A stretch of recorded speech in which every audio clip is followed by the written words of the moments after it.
Welcome back to another video, and today I'll be discussing the newest makeup announcements and releases.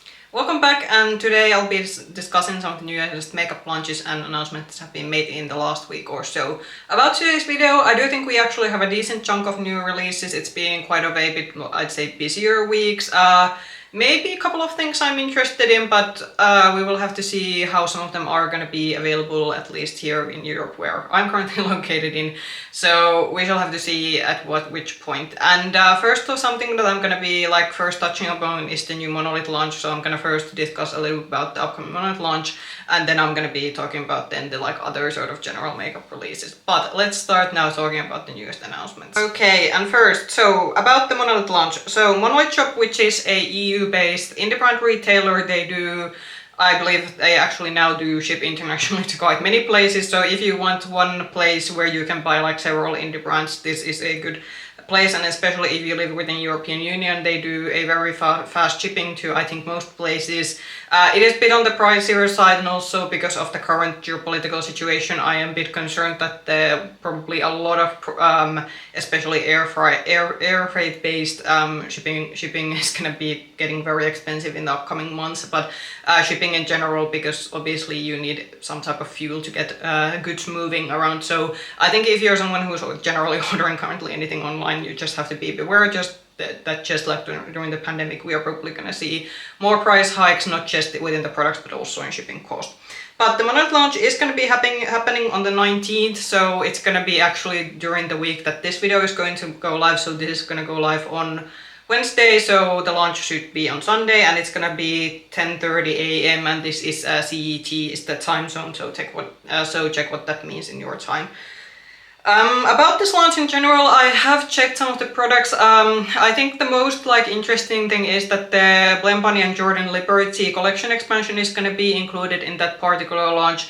But I'm a bit unsure, is a sort of bronzing contour palette something that is going to actually make me want to order from this particular launch. I'm going to be, as always with the Monolith launches, I am going to be making a compilation and pick, and if you follow me on Instagram or on YouTube, sort of check on the posting tab or whatever it's called on YouTube, I will be putting my top 4 favorite things that are going to be launching in the next Monolith launch, but I don't think I will be necessarily, at least immediately on the launch, buy anything, because I don't think for this launch it might be one of those that I might just skip. But there is still going to be a lot of things releasing. Most of them are already listed on that website, so you can go and check them out and make your wish list if there are things that you want to get. Now that is out of the way, and now let's move to this sort of normal launch. So first, a couple of things from Morphe, and I was wondering that have I actually discussed this first one. So I might be repeating myself, but because I don't remember and I don't have the time to check my previous videos. So Morphe is expanding their sort of cheek, they had cheek trios, because the blushes had 3 formulas, but the bronzers that they are now coming out, these are gonna have just 2 ones. So there's gonna be a cream and a powder bronzer, so very similar what we have seen from Makeup by Mario. No, not Makeup by Mario, sorry, Patrick Ta. Patrick Ta was the one who made these sort of blush duos or cheek product duos, or now we have seen trios very popular. I have already think these are already, I think, already available at least in our Morphe retailer. So if you like the cheek formula, I wasn't such a big fan of the cheek trios in terms of formulas, but I do know a lot of people like those. So if you like the cheek trios, then maybe these bronzer duos that have the cream and powder bronzer could be something that you're interested in. Then aside from the bronzers, they are going to be bringing out some lip products. So these are the Liplock Glossy lipsticks. So this is continuing with the trend of these more sort of glossier lip products that we have been seeing from quite a few brands, at least during the previous 1.5 years. And the shade range seems to be pretty okay. We have some pink tone and then some more neutral tone shades, but overall, again, this is maybe not a product that I currently need. But if you've been looking at something like this from Morphe, I think the lip products this might be available on the US, but I think on the European retailers that here sell Morphe, I think I saw that these were still listed as coming soon products.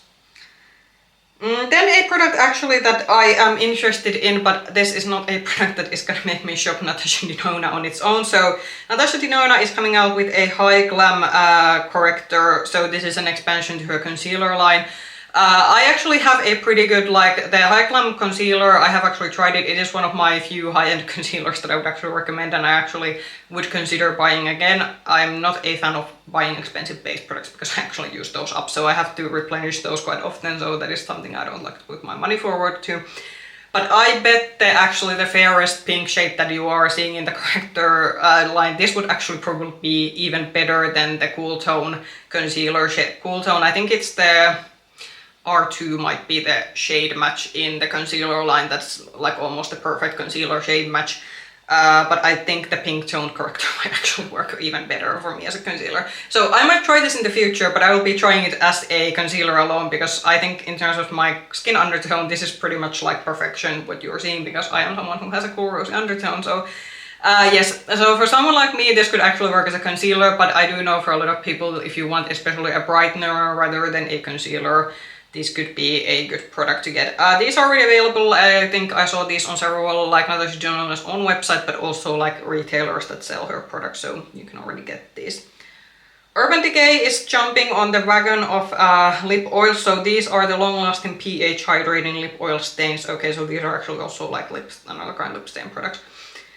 Nothing technically wrong in this one. I'm just not a fan of the whole pH adjusting thing because, well, there seems to be quite a few shades, so it is probably gonna be a bit different, but basically what pH adjusting means is that usually is that the stain probably is some kind of bright pink, but maybe with the deeper shade the sort of tint is gonna be a bit different. Not something I'm particularly interested in, and at least here where I live currently, the Urban Decay stands, they are very small. We only like have within those the sort of like their most like best-selling palettes, and then the All Nighter setting spray, which is the best seller that they have. But I'm a bit unsure, is this a product that is gonna make its way to our stores, or is this something that you're gonna have to just buy online, especially if you live in mainland Europe, where I don't think Urban Decay these days, they don't have these big stands anymore. Essence is coming out with also another limited edition collection, so this is the Game Edit, and I do have to say this is one of those collections where I'm looking at again that I think we have seen better limited edition collections. Like, it's a very much tennis inspired collection, but the products kind of for me look very, like, this looks cheap even for Essence collection, and that's saying quite a lot considering that they are very inexpensive, so of course they usually cut corners with the packaging and such, but for me this is a skip. Nothing interesting in this one, but if you are, for example, someone looking for makeup for teenagers or something like this, could be fun, but for me this isn't looking very appealing. So Makeup Revolution is jumping on the train of cushion foundations. Since K-beauty and Asian beauty brands have been making expansions to Western markets, we are now seeing Western brands playing catch up. I would still say if you are looking for a cushion foundation, look for example, K-beauty cushion foundation, because there is a cushion foundation with several K-beauty brands for every kind of skin concern. Usually the cushion foundations tend to be a bit on the glowier side, but with the Korean cushion foundations you can also find things that are more on the matte or satin linen side. The Makeup Revolution one, they are saying that this is the Revolution Superdewy cushion foundation, and based on the swatches and how it looks on the model here, it is definitely looking like a glowier one.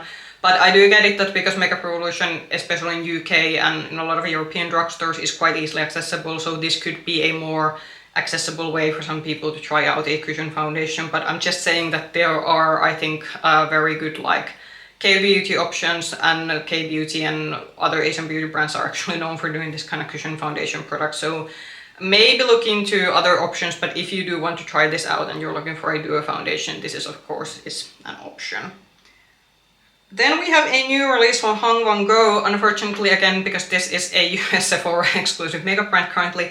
This is one of the Sephora exclusive makeup, like especially US Sephora exclusive brands that I would very much like to try, because I genuinely like that we are getting this sort of very punchy, brave orange packaging, and we are getting some, like, we are doing the whole cosmetic line and not starting out with a couple of like products. So VANNGO is expanding his line again, and this is the Tansculpt Cream Bronzing Contour Balm with vitamin E.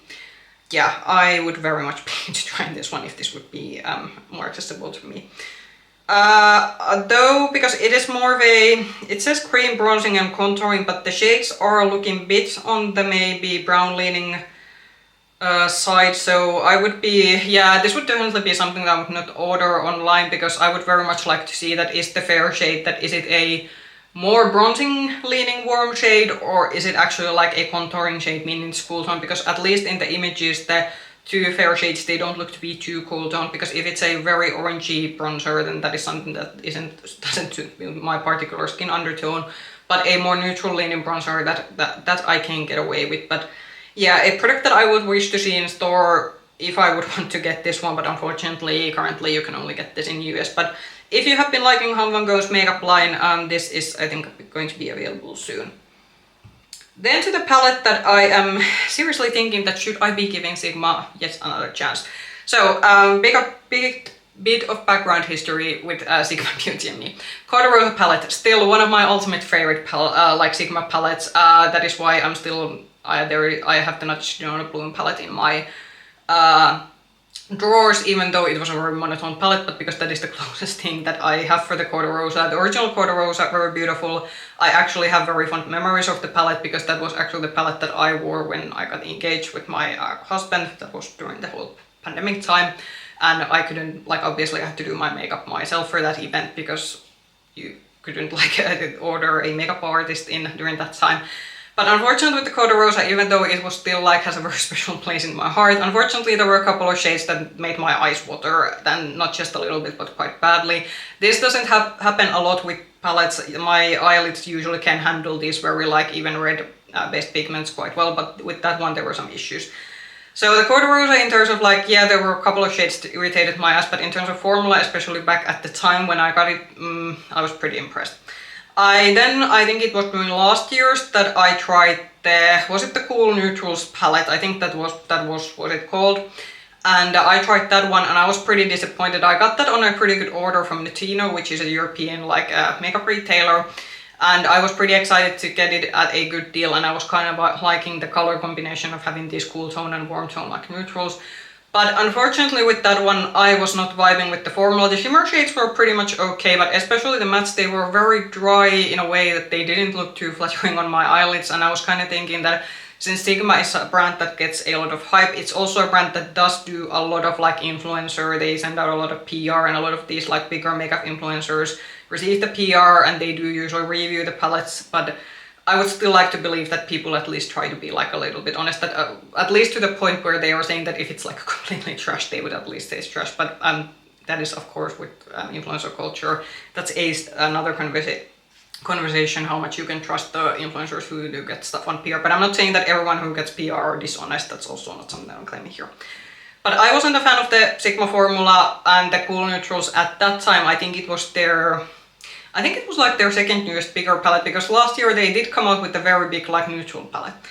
So I wasn't a fan of the most recent palette that I think should have had their like at least the pretty recent formulations. But now I'm looking at this vintage, what is this called? Vintage Radiance, which is apparently they are advertising this as a bridal palette.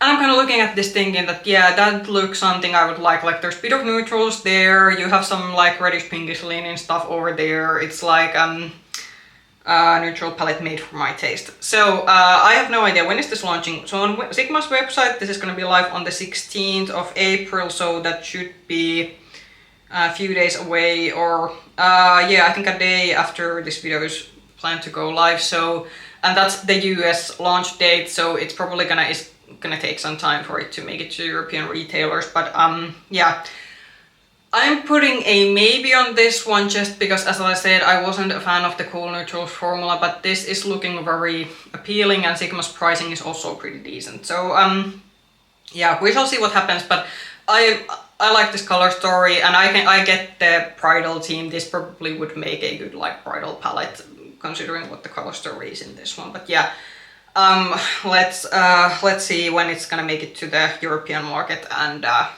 how much is it gonna be, and is it gonna be something we're gonna buy later to test out. Loreal is coming out with a sort of True Match range, new product in the True Match range, the True Match Hyaluron Tinted Balm. So this is one of those like makeup balm or foundation balm type of products. Our actually Loreal stands already have had from the beginning of the year. There's been like a hole or a place in the stands, and then there's just been like a cardboard saying that a sort of like Balm, the product is gonna come out soon. So I have been actually knowing that this product is coming because in every L'Oreal stand that I've seen during the last few months, there's been like a place to this one and they have had the cardboard saying that the product is gonna be coming soon. So what is this actually promising to be? 80% skincare base for instant hydration, skin melting, soft gliding pigments and hyaluron emollients.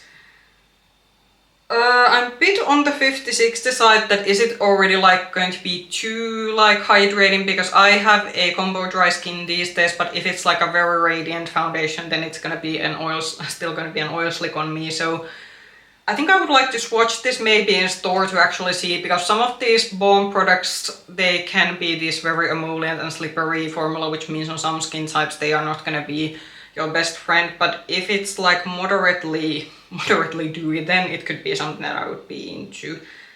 Yeah, I'm gonna be seeing this in store. So far at least the shade range, it's not too extensive, like there is, I think there's altogether like 12 shades. Like the gradient is okay, but considering that L'Oreal is a bigger makeup brand, maybe I was expecting maybe a bit more extensive shade range. But I mean, I get it, it's a new product, so probably if it sells well, they are gonna expand the shade range. But so far the shade range is a bit limited, just saying that if you are eyeing this particular product.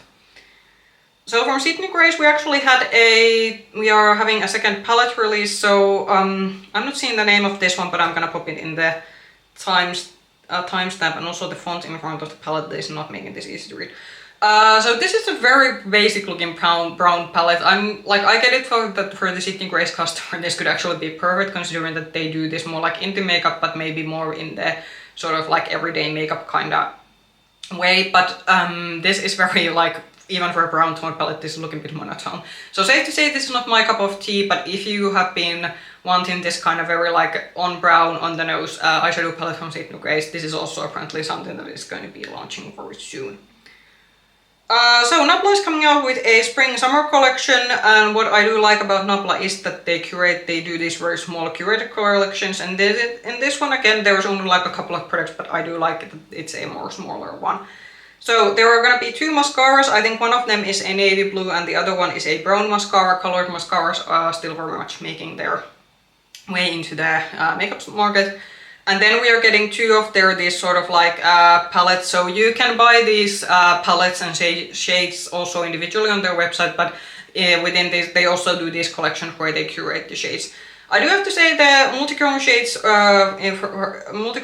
are all looking pretty, like quite pretty. I think the ones in the yellow packaging are looking maybe a bit more shiftier than the pink packaging ones, which are maybe looking to be a bit more maybe like duochromes, or that they are not as maybe, they don't have maybe as many shifts as the ones in the yellow ones. So I think if you are looking just for maybe a small curation of special shades, you don't want to get a big palette, then I think Nabla would be good. And I do think the Nabla, at least shimmer formula, at least based on the images, this looks to be a bit more like smoother shimmer formula. So if you're not a fan of these very chunky indie glitters, this could be a collection to look into. And as I said, this could be maybe a good way to try out few special shades before committing into a very like big expensive special shade palette. I posted this on my Instagram stories because I had to. So Kiko did another collection where they have a interesting packaging, but unfortunately the insides of the products are all leaving a lot to be desired. So this is the Hue Ready collection, and as I said, the packaging is fun, but then when you start looking at the products inside, I mean, with the lip oils or the lip gloss oils that you're seeing in the upper row, at least with those, they are looking to be like kind of interesting shades. But I do have to say that because I think this is in the sort of lip oil formula instead of the like glosses,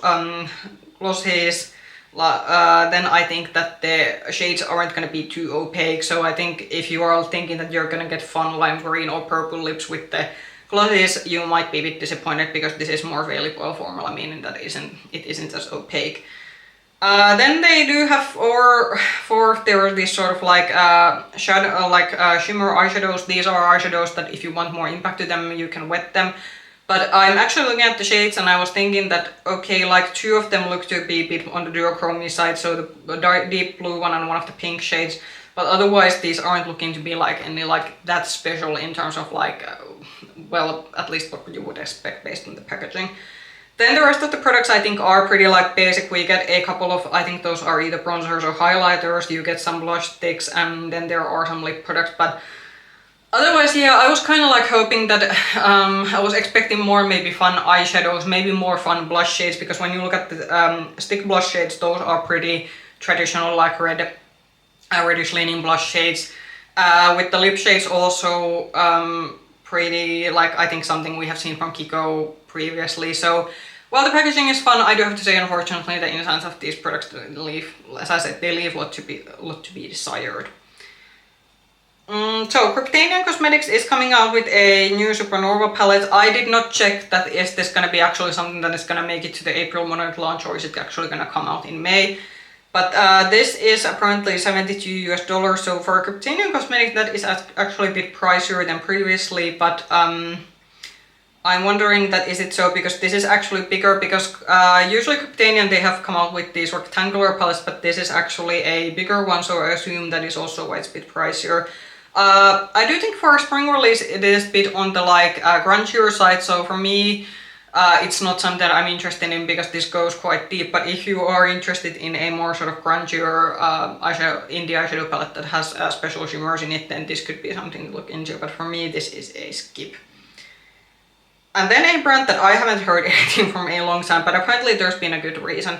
So HY-GLAM, which if you have been especially into indie makeup, at some point this was a very popular indie brand. They came out with a lot of like especially colorful palettes. This was a brand that used to actually be available on Beauty Bay when Beauty Bay still carried like these very interesting, especially US based brands, but unfortunately, they at some point they kind of did shift their sort of makeup selection to other brands, so it's been like a while since when this has been available. They were also available on Monolith Shop momentarily, but that was also the time when they started sort of like not releasing stuff anymore, so yeah. But they have now done a whole new rebrand, and I mean, a lot of this looks like very Colourpop-esque for some reason. I think it's not the products themselves, but maybe the packaging is what is making this look a bit more like Colourpop-like. There are like some interesting thing. I think the blush is looking quite interesting, and also they have these shimmer eyeshadow sticks. Of course, like every brand has now basically come out with that one. But I think especially the lip product packaging is something that probably is what makes me think of like Colourpop in this one, and also I think the pink color they chose. But so for me, at least, this is not like standing out as a sort of relaunch, but maybe the products are good. I would be pretty curious to see maybe some initial reviews that are the products good, what kind of pricing they have currently, and maybe then make the decision that is this actually a brand that I would be interested in. But I think for now this is a skip for me. There's nothing like interesting, at least within these products. Then the last launch of the day. This was again a bit of something that GlamShop does this occasionally, that they really don't tease their collections, they just launch them, and then we go like, wow, okay, they are launching a new collection. So while some brands tease their collection for weeks and weeks, GlamShop just does this, that they launch them and then we're kind of like, okay, we have a new collection. So this is called the, I think, Flora collection, and within this collection there are two lip oils, there's a gel eyeliner, and then we have a big palette. Okay, so based on the promos, and when I only saw the cover of especially the big palette, because I love a good big GlamShop palette. This is a Polish indie brand that I do recommend highly. But let's just say that they haven't been launching especially as much as eyeshadow as they used to, which I can get it, I can understand, because the makeup market has been moving away from eyeshadow palette, even though during the last year now eyeshadow has been trendy again. So I get it that they have focused on other product categories. But when they have come out with big eyeshadow palettes, occasionally the color stories are very interesting. With this one, based on the packaging, I was expecting like a lot of color, because obviously it's a floral themed collection. Then when I saw the insides of it, I was like thinking that, okay, why is the packaging looking so bright and colorful? And then when I saw the insides of it, I was like thinking that there's one pop of purple, and then you have the one pop of like shimmery green on the other end. But basically it's a very, very neutral leaning. I mean, I guess the shimmers, I kind of look at the swatches of the eyeshadow palette, and some of the shimmers do have shifts to them, so you are getting some duochromes in this one, but I was maybe hoping a bit more from the eyeshadow palette, because I do think that if this would have, especially in terms of the mattes, have had a bit more interesting matte tones, I would have maybe actually ordered the palettes and some other stuff that I have from them on my sort of like wish list, because GlamShop these days they do more of these individual releases, but because their shipping price is so horrendous from outside of Poland, I usually make a very big order and then paying the 20 plus euros for the shipping doesn't feel as bad. And because they're not actually that expensive of a brand, it usually doesn't make sense because of the individual products can cost less than the actual shipping, so you can kind of get the logic why I don't order from them like everything they release. But yes, I would have wished much more from that. If the eyeshadow palette with this one would have been a bit more interesting, I would have gotten this. However, if you do like this one, as I said, very decently priced indie brand from within European Union, I would 100% recommend them. They also are one of the few indie brands that they do basically whole full face of category, especially if you have olive skin undertone, you are probably gonna enjoy their foundation and concealer product, but they like have everything. They have like individual shadows, they have lip products, they have mascaras, they have cheek products. You can get basically everything from them. But yeah, pretty collection, but unfortunately the eyeshadow palette is the one that let this down for me. Those were all the makeup launches I had to discuss for today. My favorite launch, definitely the Sigma palette. We are just now doing the evaluation that are we gonna give the brand their third chance. As I said, I would hope that maybe it could be that I just got a bad Cool Neutrals palette. Like it could be that the palette that I got was somehow like not expired, but maybe the formula of it was no longer at the best. But it's still, let's see when it will come, because as I said, Sigma's, you can order obviously from Sigma's own website, but I do believe Sigma still ships their product from US, and as I said, with currently the shipping prices and also with the sort of custom things and everything, it's just not worth for me to order, especially an individual palette all the way from States. So I do have to probably wait for a little bit for the newest palette to become available on the European retailers, but we shall see when it comes and how it's priced, and then I'm just gonna have to make the decision that am I gonna give them another chance, because I do think it was a very pretty palette altogether. If you like this video, push the like button, subscribe to the channel, ring the bell button if you want to get notifications from future content. You can also find me with the same nickname, Makeup Hedgehog on Instagram. I hope I can see you in the video. Bye bye!